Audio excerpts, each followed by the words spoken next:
Ito yung mga binabad natin, oh, na tilapia. Hindi ko na siya naibilad kahapon kasi umulan nga. Prito tayo ng isa. Ito.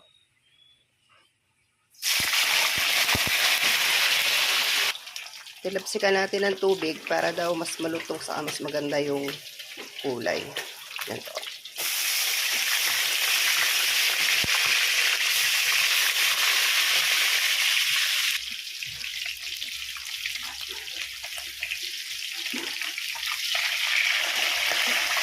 Yan.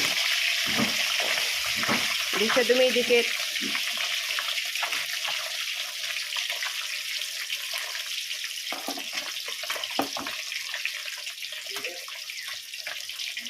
So, ang kagandahan kapag tamang-tama na yung pagbababad nyo, kahit hindi siya naibilad, kasi nga umulan kahapon, okay na. Ayan.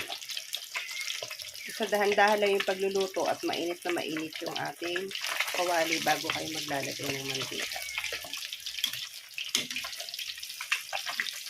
Pwede na to ngayong umaga para maiba naman yung luto natin.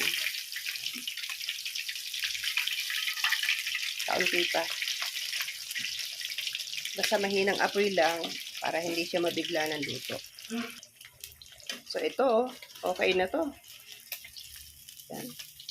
Tayo naman mga Pinoy, pwedeng pang tanghalian, umagahan, hapunan, ang anumang ulam natin. Malaga masustansya. Ma-survive yung bawat araw na tayo ay makakain. Kaysa sa kumain tayo ng mga processed food. Yan. Ito, ang ganda ng kulay. Oh. Yan. Okay na to.